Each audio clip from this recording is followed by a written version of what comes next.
Assalamualaikum warahmatullahi wabarakatuh. Alhamdulillah wahdah wassalatu wassalamu ala rasulillah. Allahumma salli ala nabiyil hashimi Muhammadin wa ala alihi wasallim taslima.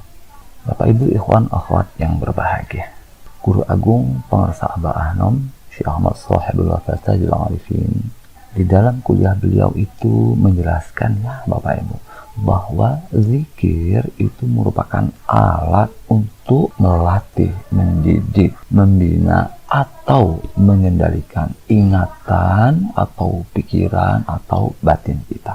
Dengan alat zikir itu, ingatan kita itu diperbesar, pikiran kita diperluas, kesadaran kita dilanggengkan, didawamkan. Dengan zikir itu diharapkan kita pun bisa menjalani kehidupan ini dengan penuh keawasan, dengan penuh perhatian, dan dengan penuh kesadaran.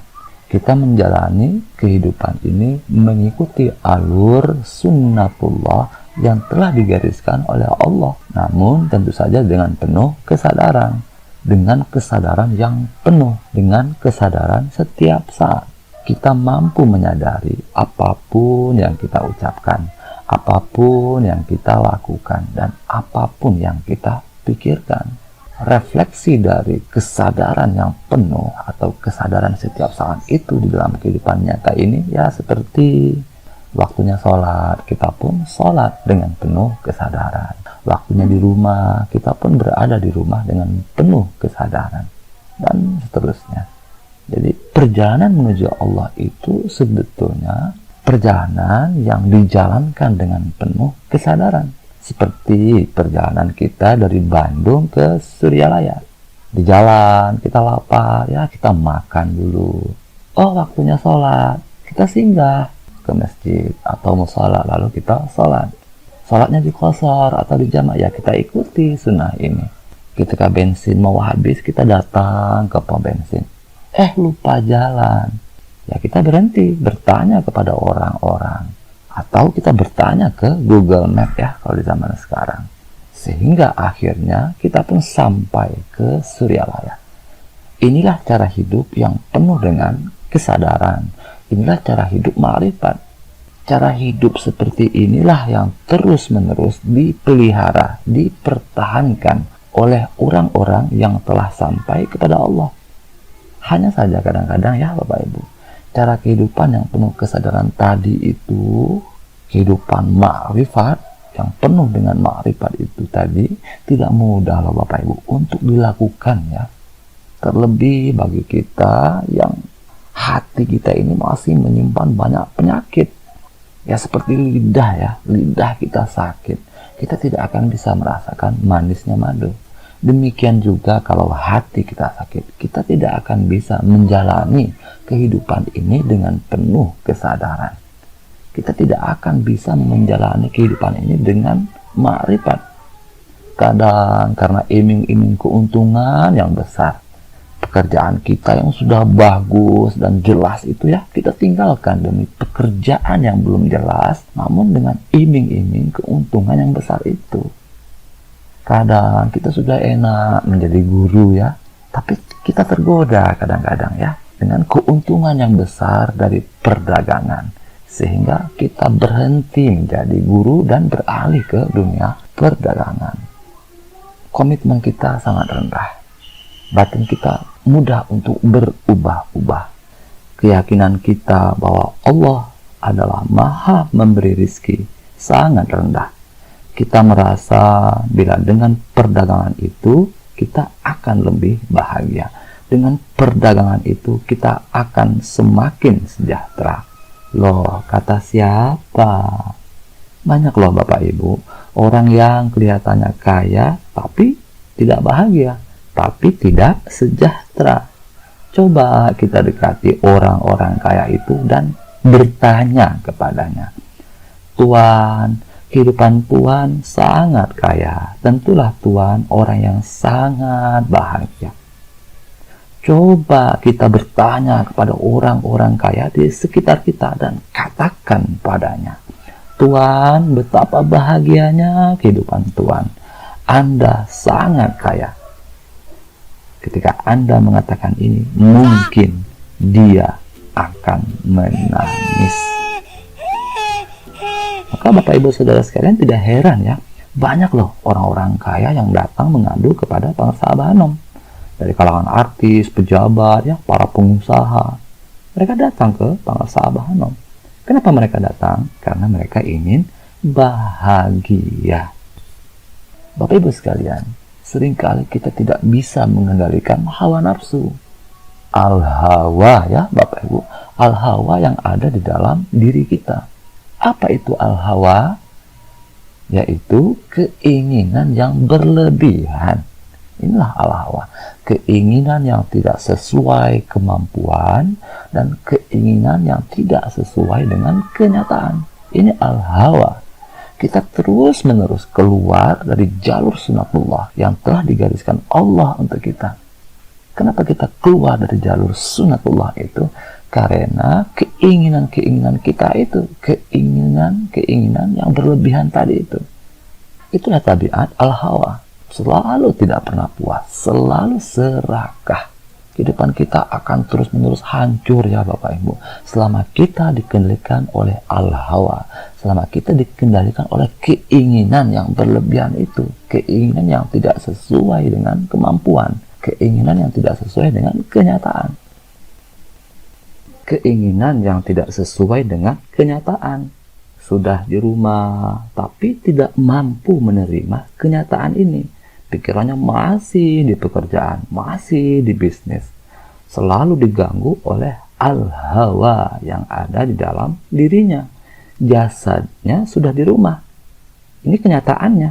Tetapi batinnya masih belum mampu untuk menerima kenyataan ini.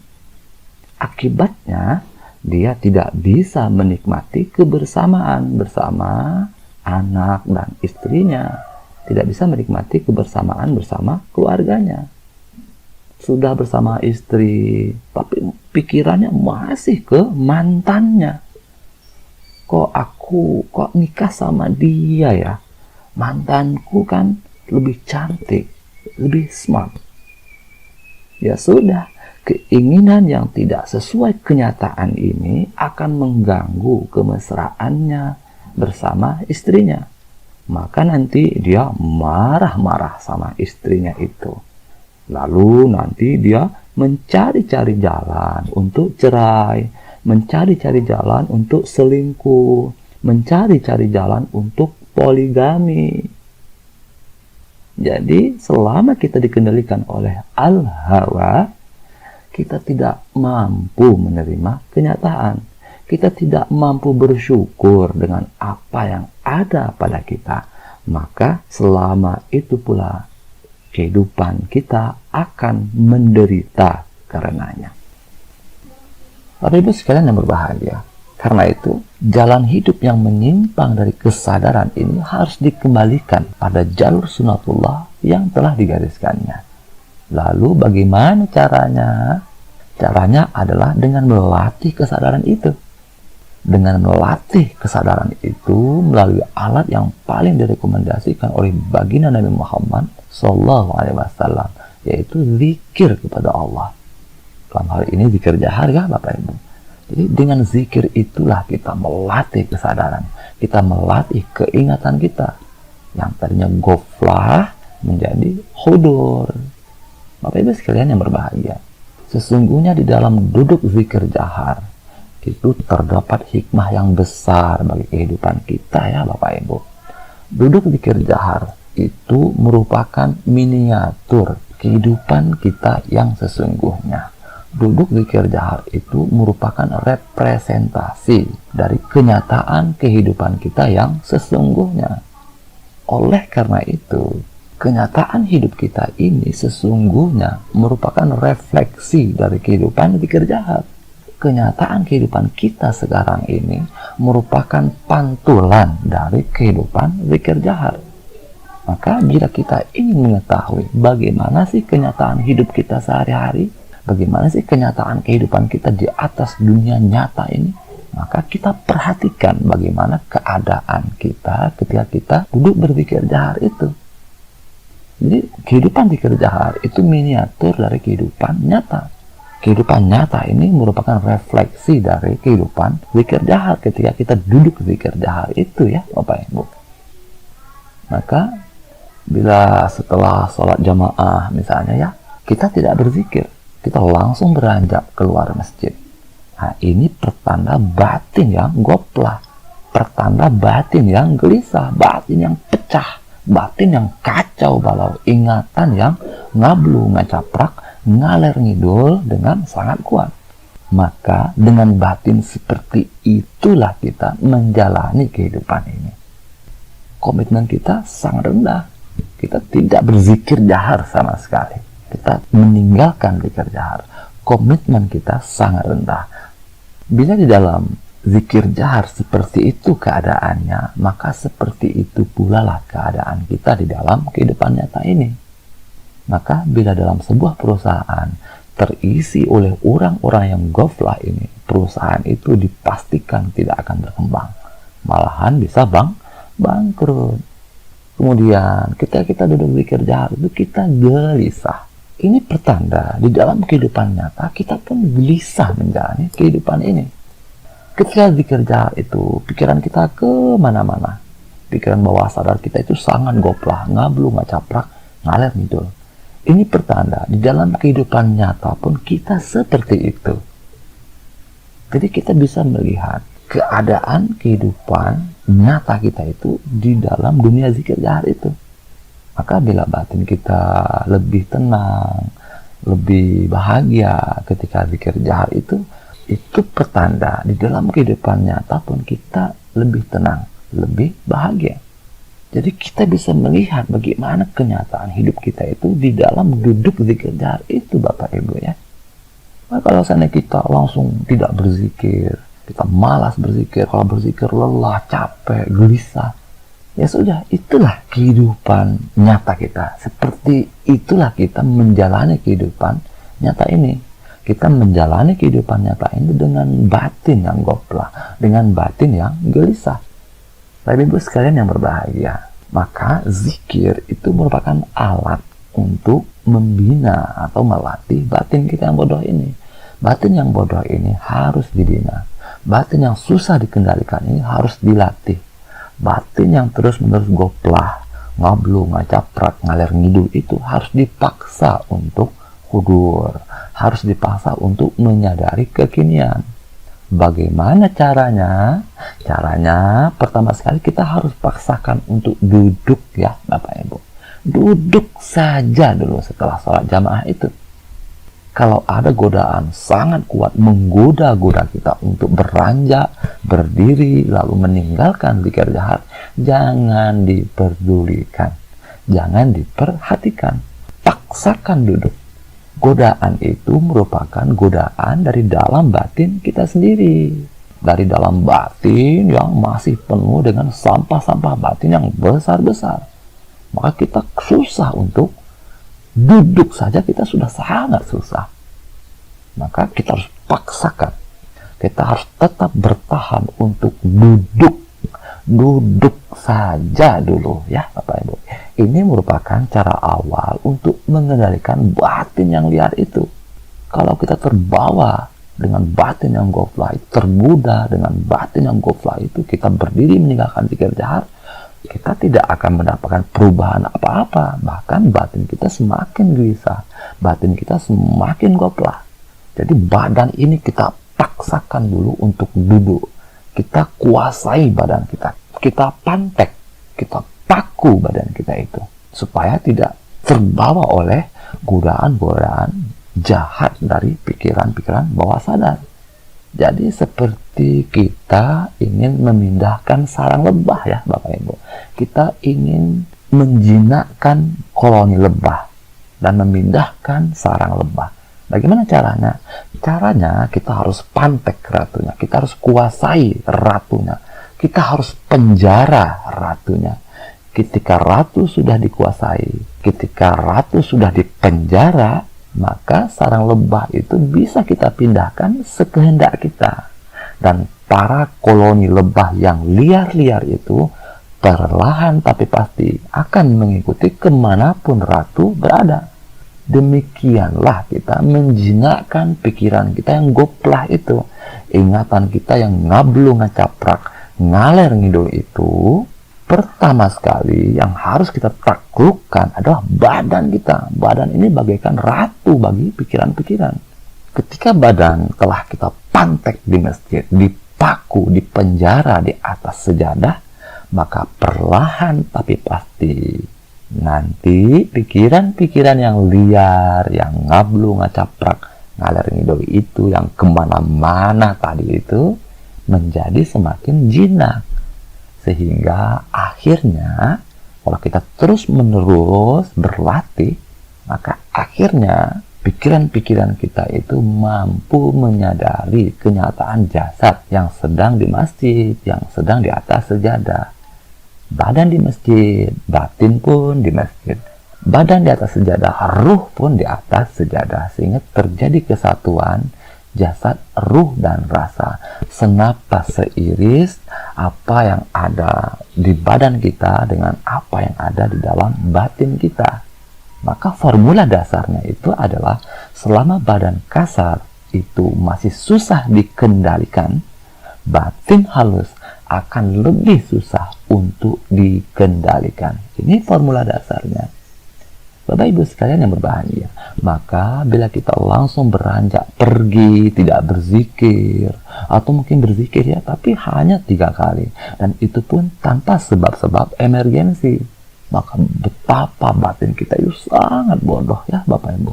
Betapa batin kita itu penuh dengan goplah, penuh dengan sampah-sampah batin. Bila badan ini saja kita tidak mampu memakunya, kita tidak mampu memenjarakannya, menguasainya, maka sudah bisa dipastikan kita tidak berkesempatan untuk membersihkan batin kita. Kita kehilangan kesempatan untuk merilis memori-memori negatif dari batin kita.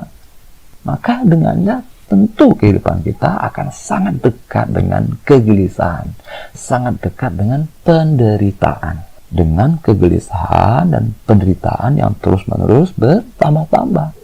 Maka Bapak Ibu sekalian, semuanya itu kembali kepada diri kita sendiri ya Bapak Ibu. Bila kita rela dikendalikan terus-menerus oleh sampah-sampah batin kita sendiri, ya silahkan beranjak pergi, ya silahkan meninggalkan zikir jahar. Akan tetapi bila kita sayang sama diri kita, bila kita peduli dengan jeritan batin kita, ya mulailah kita bersihkan batin kita itu dengan zikir. Oh kesusahan, oh berat sekali zikir itu, tidak mudah untuk mengamalkan zikir itu. Ya sudah, paksakan badan dulu untuk duduk saja di atas sejadah. Yang penting badannya jangan pindah. Jadi kita pantek badannya, minimal kita pantek, kita penjarakan badan kita itu dengan cara tetap duduk itu, duduk saja, tidak usah beranjak hingga zikir jahar itu selesai. Walaupun nanti ketika duduk itu kita hanya menunduk, tidak zikir ya, hanya menunduk lalu tidur duduk, ini pun sudah sangat cukup ya untuk tahapan awalnya. Maka nanti kalau kita sudah sering seperti itu, nanti juga kita akan semakin mampu mengendalikan badan kita. Nanti juga kita sedikit demi sedikit kita tergerak untuk berzikir jahar itu. Maka kesempatan untuk membersihkan batin itu pun semakin terbuka lebar karenanya ya Bapak Ibu.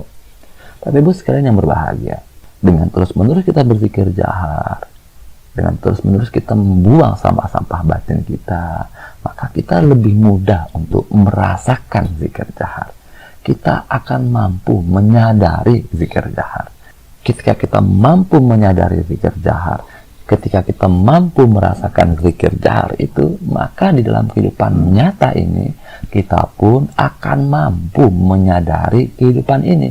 Kita akan mampu merasakan dan menikmati kehidupan ini. Dengan kemampuan spiritual ini, kehidupan kita benar-benar menjadi kehidupan yang bahagia, zahir dan batin. Baik Bapak Ibu sekalian, itu saja yang dapat kita pelajari pada kesempatan kali ini. Semoga ada hikmahnya, Allahumma salli ala nabil hashimi Muhammadin wa ala alihi wa sallim tasliman. Allahumma salli wa sallim wa barik alaihi. Wassalamualaikum warahmatullahi wabarakatuh.